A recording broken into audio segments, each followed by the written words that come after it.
एक बार पार्वती ने भगवान शिव शंकर से पूछा, ऐसा कौन सा श्रेष्ठ तथा सरल व्रत पूजन है जिससे मृत्युलोक के प्राणी आपकी कृपा सहज ही प्राप्त कर लेते हैं। उत्तर में शिवजी ने पार्वती को शिवरात्रि के व्रत का विधान बताकर यह कथा सुनाई।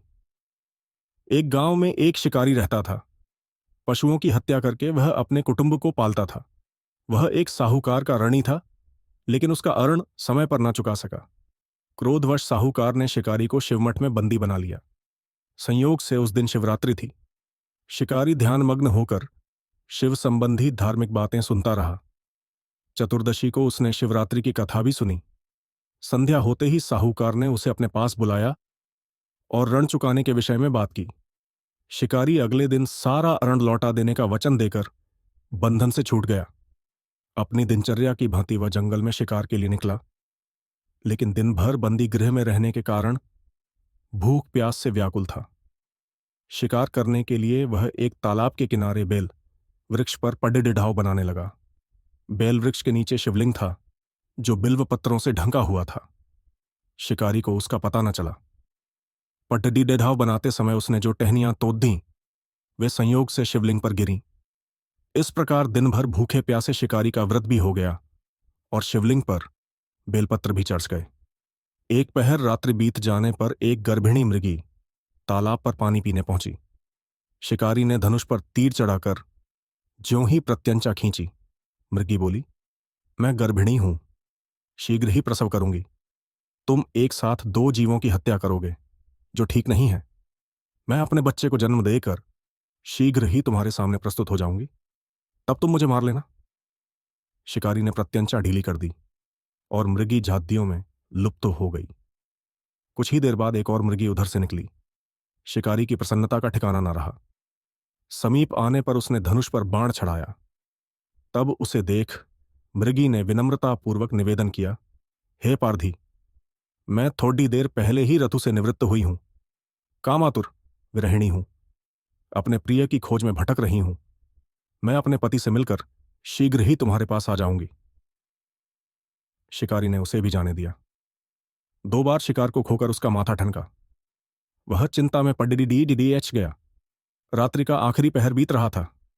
तभी एक अन्य मृगी अपने बच्चों के साथ उधर से निकली। शिकारी के लिए यह स्वर्णिम अवसर था। उसने धनुष पर तीर चढ़ाने में देर न लगाई। वह तीर छोड़ने ही वाला था कि मृगी बोली, हे पारधी, मैं इन बच्चों को पिता के हवाले करके लौट आऊंगी। इस समय मुझे मत मार।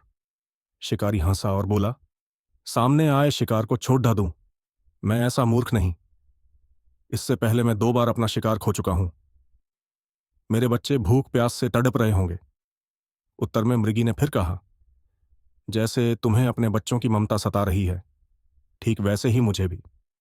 इसलिए सिर्फ बच्चों के नाम पर मैं थोड़ी देर के लिए जीवन दान मांग रही हूं। हे पारधी, मेरा विश्वास कर, मैं इन्हें इनके पिता के पास छोड़कर तुरंत लौटने की प्रतिज्ञा करती हूं। मृगी का दीन स्वर सुनकर शिकारी को उस पर दया आ गई। उसने उस मृगी को भी जाने दिया।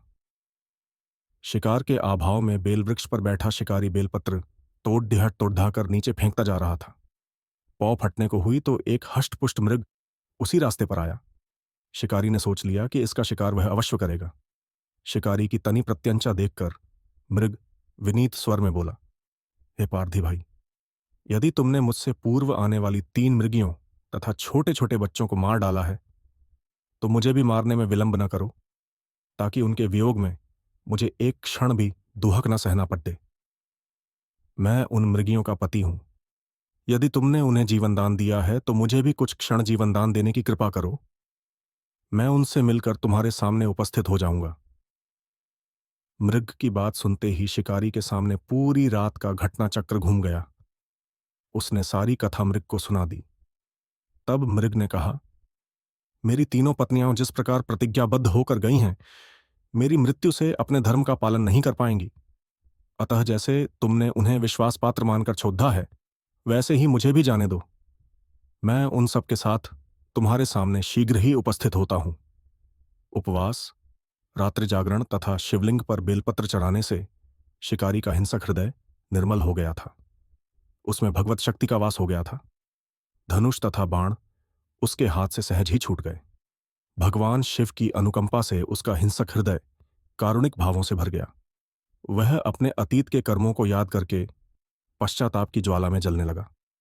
थोड़ी ही देर बाद मृग सपरिवार शिकारी के समक्ष उपस्थित हो गया ताकि वह उनका शिकार कर सके, किंतु जंगली पशुओं की ऐसी सत्यता, सात्विकता एवं सामूहिक प्रेम भावना देखकर शिकारी को बड्डी ग्लानि हुई।